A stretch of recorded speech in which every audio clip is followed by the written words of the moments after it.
પણ ડ્રગ્સ નહીં જોવા મળે આવી શું ગેરંટી તમે આપવા માંગો છો? દરેક ચૂંટણી પહેલા CR પાટીલ આવે, માનનીય મુખ્યમંત્રી આવે, યોગી આદિત્યનાથ આવે અને મેવાણીને ટાર્ગેટ કરવાના બદલે તમારામાં તાકાત હોય ને તો ડ્રગ્સને ટાર્ગેટ કરો.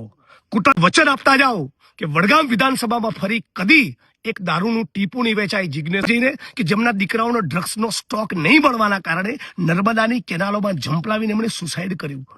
કે 8 ચોપડી ભણેલો માણસ એ પુસ્તકાલયનું ઉદ્ઘાટન કરશે.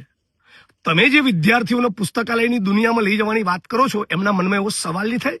ભાઈ, વડગામની જનતાના મનમાં એવો સવાલ ચાલી રહ્યો છે, સોશિયલ મીડિયામાં સતત લોકો પૂછી રહ્યા છે કે તમે એ જ માણસ છો ને જેને થોડાક સમય પહેલા કોઈકના ટાંટિયા તોડવાની વાત કરી હતી.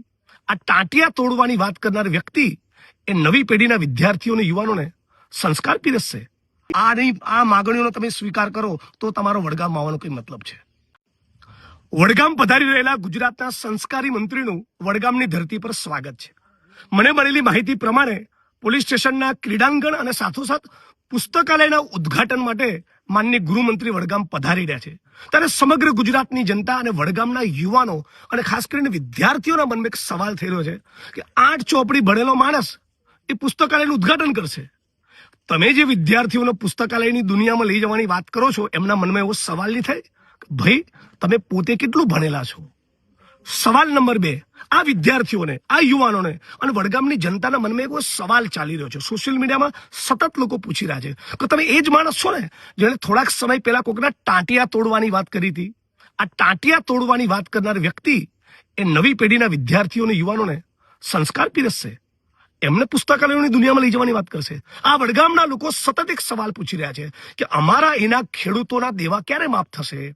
તમે નાયબ મુખ્યમંત્રી શ્રી વડગામ આવી રહ્યા છો તો વડગામની જનતાને જાહેરમાં વચન આપો કે આવતા 30 દિવસમાં વડગામ વિધાનસભાના એક ખેડૂતના, જગતના તાતના તમામ દેવા માફ થઈ જશે. પૂછો તો ખરા, કમોસમી વરસાદના કારણે 2-3 હજારનું નુકસાન થયું છે કે કેટલાક ખેડૂતોનું લાખોમાં નુકસાન થયું છે? એનો સવાલ તો જરા તમે પૂછો વડગામના ખેડૂતોને.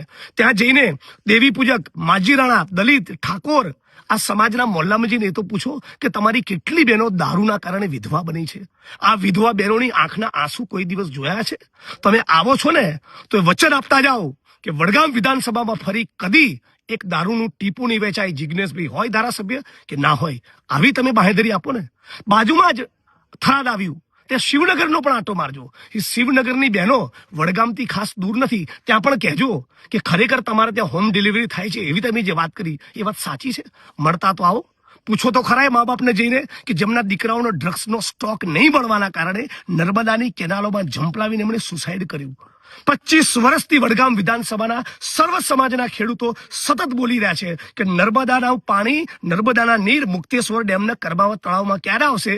એ તો અમે લડીને તમારી સરકારને ઝુકાવીને વિધાનસભામાં સતત બોલીને રજૂઆત કરીને તમારી સરકારને ફરજ પાડી છે, ખેડૂતોના આંદોલને ફરજ પાડી છે. બાકી 25 વર્ષ સુધી તમે વડગામની જનતાને તડપાવી છે નર્મદાના નીર માટે. હવે પાઇપો નાખી છે, કહેતા જાઓ કે કઈ તારીખ સુધીમાં ત્યાં નર્મદાના નીર મુક્તેશ્વર ડેમના કર્માવત તળાવમાં આવશે. વિધાનસભાના મંચ ઉપર સત્તાવાર જાહેરાત કરી હતી કે જલોત્રા ખાતે GIDC ની સ્થાપના કરીશું. આજે આ વાતને લગભગ 2 વર્ષ થયા, એક ઈંટ તમે મૂકી નથી. મોટી વાતો કરો છો. આખું નવી પેઢીની એક નવું યુવાધન એ ડ્રગ્સના રવાડે ચડ્યું છે. છાપાઓ લખી રહ્યા છે કે આપણા ગુજરાતમાં છેલ્લા કેટલાક વર્ષોની અંદર 17 લાખ પુરુષ અને 2.5 લાખ મહિલાઓ, એમ કુલ 20 લાખ લોકો ડ્રગ્સના રવાડે ચડ્યા. વડગામ હોય, થરાદ હોય, બનાસકાંઠા હોય કે તમારું મજૂરા હોય, ક્યાંય પણ ડ્રગ્સ નહીં જોવા મળે આવી શું ગેરંટી તમે આપવા માંગો છો?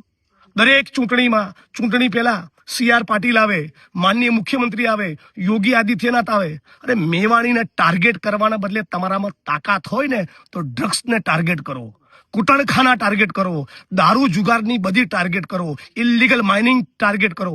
પૂછો તમારા પોલીસ સ્ટાફના સજ્જનના સારા પ્રમાણિક માણસોને કેટલો દારૂ રાજસ્થાનથી આવે છે? તમારામાં શરમનો છાંટો છે?